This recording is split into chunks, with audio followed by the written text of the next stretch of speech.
নমস্কার বন্ধুরা, আমাদের ইউটিউব চ্যানেল মিশন JH টেটে সবাইকে স্বাগত। এখানে ঝাড়খণ্ড টিচার এলিজিবিলিটি টেস্ট মানে JH টেট 2026-এর প্রস্তুতিকে অনেক সহজ আর এফেক্টিভ করে তোলা হয়। একদম ঠিক। আর আজকের টপিকটা কিন্তু জিএইচটেট পরীক্ষার জন্য ভীষণ ইম্পর্ট্যান্ট, কারণ এখান থেকে বারবার প্রশ্ন আসে। হ্যাঁ, তাই পরীক্ষায় সাফল্য পাওয়ার জন্য এই টপিকটা মন দিয়ে বোঝাটা খুব জরুরি। তো আজকের আলোচনার মূল বিষয় হল বাংলা ব্যাকরণের কারচিহ্ন। ঠিক, আমরা একেবারে বেসিক থেকে শুরু করে খুঁটিনাটি সব বিষয় ধাপে ধাপে আলোচনা করব, যাতে ক্লাসরুমে পড়ানোর মতো করে ব্যাপারটা ক্লিয়ার হয়ে যায়। একদম। সোর্সগুলো বিশ্লেষণ করলে দেখা যায় জিএইচটেটে কারচিহ্ন থেকে যে প্রশ্নগুলো আসে সেগুলো মোটে ওই প্রাইমারি স্কুলের বাচ্চাদের শেখার স্তরের নয়। না, শুধু কয় আকারে কা মুখস্থ করলে তো চলবে না। ঠিক তাই। একটা স্বরধ্বনি কিভাবে ব্যঞ্জনবর্ণের উচ্চারণ বা কাঠামো পুরোপুরি বদলে দেয়, পরীক্ষার প্রশ্নগুলো মূলত সেই মেকানিজমের ওপর ফোকাস করে। বিষয়টা একটু ভেঙে বলা যাক তাহলে। ব্যঞ্জনবর্ণের সাথে স্বরধ্বনি যুক্ত হয়ে যে নতুন রূপ তৈরি হয় সেটাই কারচিহ্ন। যেমন ধরুন, কয়ের সাথে আ জুড়ে হলো কা। একদম। কিন্তু সোর্সে একটা বেশ অদ্ভুত বিষয়ের উল্লেখ দেখলাম। বাংলার স্বরবর্ণের মধ্যে একমাত্র অয়ের নাকি নিজস্ব কোনো দৃশ্যমান কারচিহ্ন নেই। হ্যাঁ, এটাই সবচেয়ে ইন্টারেস্টিং পার্ট। হলো একটা ইনহেরেন্ট বা অন্তর্নিহিত স্বর। অন্তর্নিহিত স্বর বিষয়টা ঠিক কি? হলো, যখন আমরা শুধু ক বা খ লিখছি, তার ভেতরে আগে থেকেই একটা অধ্বনি জুড়ে আছে, আলাদা করে কোনো চিহ্ন বসাতে হচ্ছে না। ও আচ্ছা, তার হলো ব্যঞ্জনবর্ণের ডিফল্ট সেটিং। একদম তাই।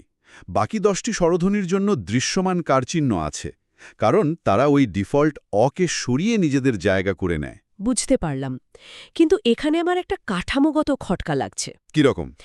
এই যে বাকি 10টা কারচিহ্ন, এরা তো সবসময় বর্ণের ঠিক একই জায়গায় বসে না। হ্যাঁ, তা তো বটেই। কিছু বসে বর্ণের পরে, যেমন আকার বা ইকার, আবার কিছু বসে আগে, যেমন ধরুন একার বা ঐকার। এরকম আগে পিছে বসার কারণ কি?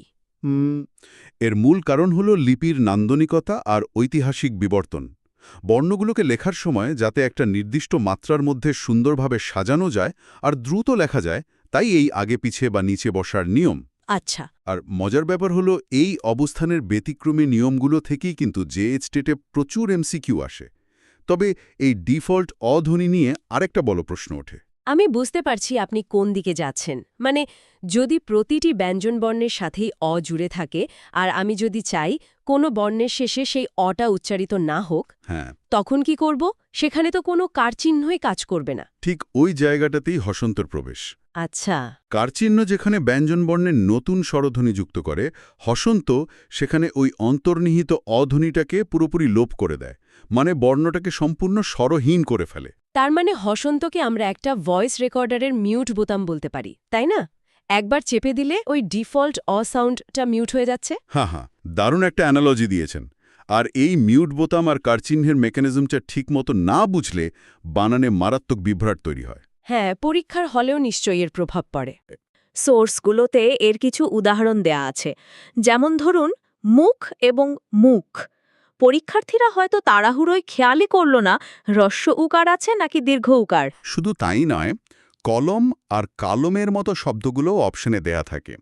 আপাতদৃষ্টিতে সামান্য একটা কারচিহ্নের পার্থক্য মনে হলেও একটা হলো অর্থবহ শব্দ আর অন্যটা স্রেফ ভুল বানান।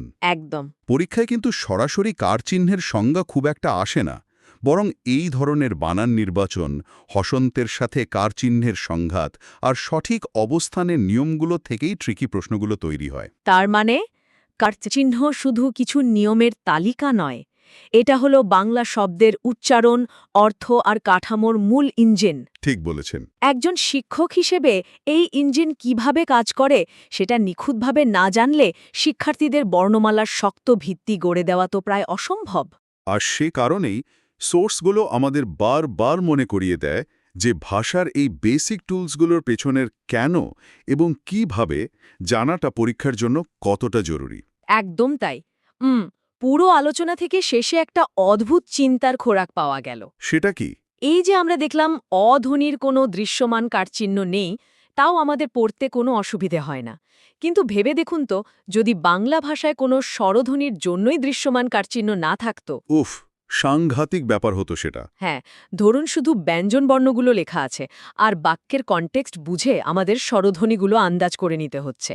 আমাদের পড়ার বা লেখার ধরন তাহলে কতটা চ্যালেঞ্জিং হয়ে যেত। সত্যি, ভাবলেই বোঝা যায় কারচিহ্ন আমাদের ভাষাকে কতটা সহজ আর সুন্দর করে তুলেছে। একদম। তো বন্ধুরা, যদি এই এক্সপ্লেনেশন আপনাদের ভালো লাগে তবে চ্যানেল সাবস্ক্রাইব আর ভিডিও শেয়ার করতে ভুলবেন না। দেখা হচ্ছে পরের গুরুত্বপূর্ণ টপিক নিয়ে।